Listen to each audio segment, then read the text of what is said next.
Today is the red heifer, or is it a red herring? So I'll say that right off the bat. Whether uh, is it for real or is it seemingly real? So uh, when we look at this thing, we have the Jew is saying by Numbers 19 that you have to have a red heifer, and it's decreed under the law or under the Torah by Moses to have a third temple, because they have to have the cleansing of the red heifer for all the items that they have prepared, and for the priests that they have. They've only got one priest that right now, which would be the son of Aaron, which was the Kohen Haggadah, or the high priest. He's the only one that they know for a fact that doesn't have corpse impurity. He's never been around a dead body. He wasn't born in a hospital. The house that he lived in, I guess they've made sure of all this, that he is, the house never had a death in it. And so they are preparing for the red heifer. They have 4 red heifers now. They did have 5 that they got from Texas, in a farm in Texas, and they believe that these here they haven't found any white hairs on them. They're pure red. Their hoofs, their nose, all their hair is red. So they are prepared to sacrifice the red heifer, but they need a permit, because it has to be done in a certain spot. They can't just do this red heifer anywhere. It has to be done on the Mount of Olives, and it has to be burnt. The high priest has to be the one. It has to be the Kohen Haggadah, or the high priest. It can't just be anybody that sacrifices the red heifer, and he has to be free of. He's got to be no corpse impurity. So he has prepared himself all of his life to sacrifice this red heifer, because they've been ever since Israel was established in 1948. They have been attempts to have red heifers. They've had 3 red heifers, but they showed up with white hairs and stuff. So this is what we're looking at now: is it possible for them to do this, and to do it according to the law?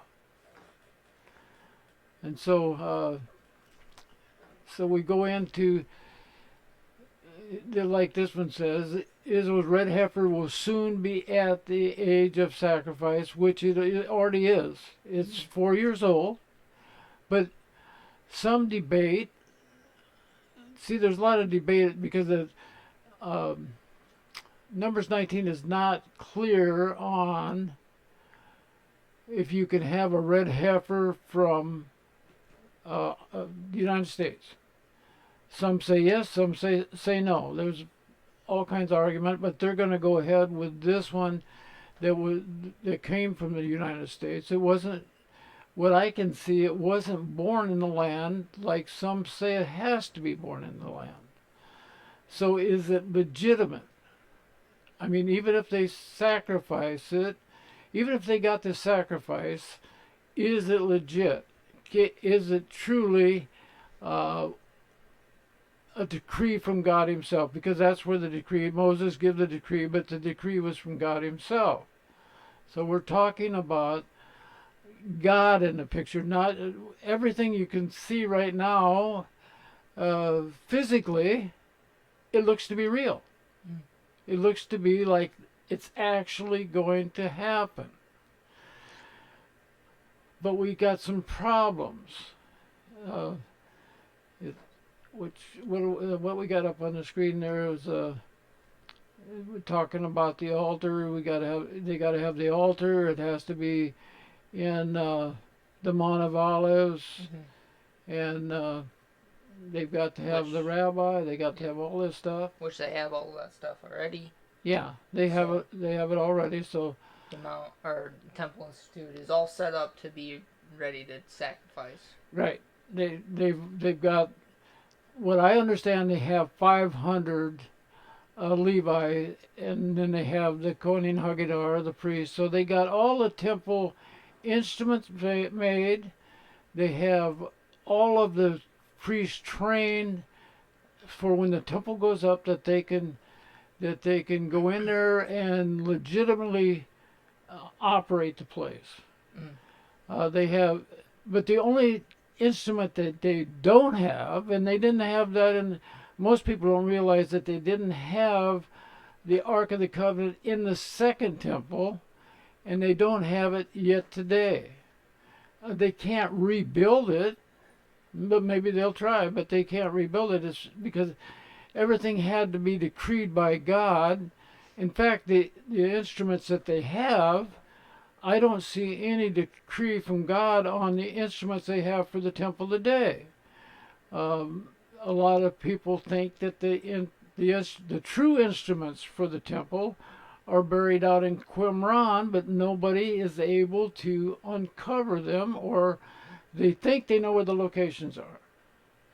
But actually, they haven't went out there. They don't have the permit. They don't have anything to dig and find them things. So that's kind of up in the air. So they just went and they built the menorah and all the vessels that go into the temple, and they're just waiting for the red heifer so they can go up there, and they'll have to remove the Dome of the Rock and the Alaska Moss. Yep.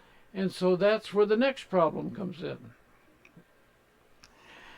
But because as far as I can see by the videos and everything, that they're not telling us this on our media, not a lot of the media, but on October 7th, 2023, Hamas attacked from the Gaza Strip, and they took prisoners, or hostages, you'd say, and then they killed a bunch of people, and by what the Muslim says is this is the reason, because they have people that are in the Knesset, and they knew that they were trying to get a permit to go up there and slaughter the red heifer, because that's what it is. It's called slaughter, and if they get the red heifer, the Muslim looks at this red heifer as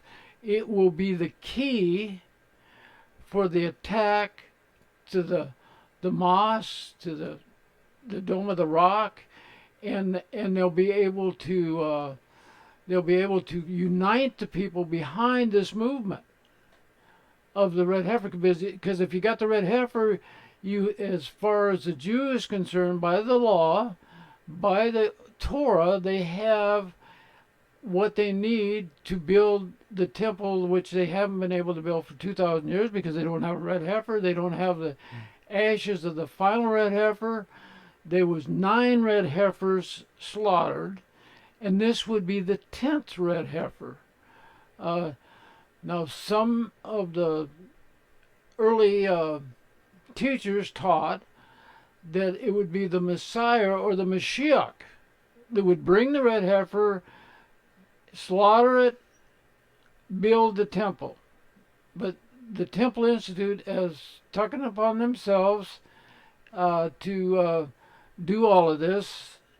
I've looked for a decree in the Old Testament on a third temple, but I can't find one. If anybody could find one, I sure would like to know where it's at, because I have searched, and I see the decree that was given unto Moses to build the tabernacle in the wilderness. I see the decree that was when David wanted to build his temple, the first temple, Solomon's temple. We see that God says, no, you can't build it because you've shed much blood. But your son will build it. So the decree was right there for the first physical temple, other than the tabernacle in the wilderness, and then it was torn down by Nebuchadnezzar. He destroyed it. He burned it, and then the next decree you will find in Daniel 8 through 9. And the decree is not by God himself. It's by a Gentile king, uh, Cyrus. Cyrus was the one that put out the decree, and Darius went and found the decree, and then when Darius found it, and then he backed the decree and had the second temple built. Mm-hmm. And when the second temple was built, the Jews were very disappointed because it didn't match up with the Temple of Solomon. But God told them, he said, this temple here will be greater than the previous temple, because when Herod got a hold of it, he took it to one of the 7 wonders of the world. So the second temple was an amazing temple by the time it was done. You could see it for miles. It shined. It was beautiful.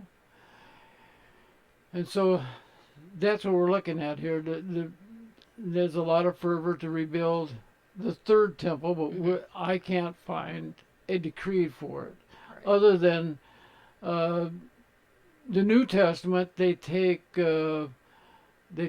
Thessalonians 2, which says that it's saying that the Antichrist, but it's not saying Antichrist. It said he will send a temple of God, saying that he is God, and they say that is one of them. And then they take Matthew 24, and they say when you see the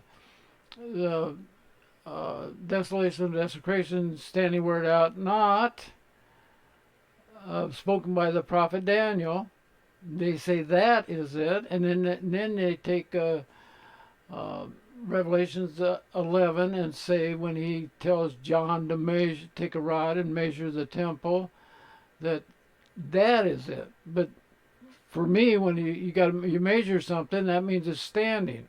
So for me, that would be the second temple, but they say it's the third temple. So that's a lot of the evidence that we have that there isn't going to be a third temple, is because of those 3 scriptures that they say is going to be a third temple. Is you read into the context, and it doesn't look like that it actually is meaning that. So we'll discuss that in another video about it. But we'll go into the Old Testament, and we'll bring out scriptures in our next segment on this. Right now, we just want to focus in on the Red Heifer and what is going on over in Israel, why we have a conflict over there, and we really don't know how long the conflict is going to go. Some people say it's the 7-year tribulation we're in, and but if we're one thought is that if Trump gets back into office, he could bring up the Abrahamic Accords and still get more people behind it, and then if they slaughter that red heifer, maybe they make some agreement that will usher in the Muslims basically being booted off that Temple Mount. Yeah, because some are saying that the red heifer can't be over 5 years old, but then there's other ones that say that as long as it stays red, they can slaughter it. So the Temple Institute is really looking forward to getting that thing done this year, and at the end of this year, you will have the Abraham Accord come into full steam. Yep. And it will be trying to normalize the relationship between Israel and the Arab states, which when Trump gets in, he will look like he is probably, maybe, that's what some people will think, that he's actually the Antichrist, the one that makes the one that makes that covenant that they're talking about in Daniel 9:27. Yep. So we've got a lot of things going here, and a lot of information, a lot of visuals that make it look like this thing is really happening. Mm-hmm. But if you can disprove that the red heifer is not the actual red heifer to be sacrificed upon the Temple Mount, well then that takes out the whole reasoning for the third temple going up. I mean, that is your foundation for that third temple going up, and so if you can disprove that red heifer, you can tank everything else. Yep. Is really what you can do. And because so those scriptures that we will go on to explaining. Yeah, the red heifer. We'll talk about that. If it's the real red heifer, because when you look at it, the red heifer, the only time you see this decree under the Torah or under the laws in the scriptures 2 times, and it deals with the red heifer. But if we are not, which I believe we're not in the law, because in the law means the temple is up. Mm-hmm. And it says that you had to in Numbers 19 it says you had to flick the blood. The high priest who slaughters the animal, he has to dip his fingers in the blood, and he's got to toss it 7 times at the entrance of the sanctuary. Well, if the sanctuary ain't there, which we know it isn't right now, how are they going to throw blood 7 times at that door of the sanctuary? Mm-hmm. I mean, these are things that the Bible is saying has to be done under by the law. It's an edict of the law that God set into place. So we'll be going into all of those scriptures and lay them all out there so that everybody can understand what we're trying to say, right? And how it doesn't line up at all. No, with what seems to be being produced out in the world. Yeah, and which me myself, I believe this is the strong delusion that is talking about in Second Thessalonians. Mm-hmm. We have strong delusions. I mean, everything seems to be coming together to bring forth the third temple, the sacrifice, and if you go into what this means for the Jew looks at this and says, if that temple goes up, that whole New Testament is trash. Mm-hmm. Everything that was said there is not good. Yep. That's what they say. So that is what we're looking at. That's what we're talking about today. And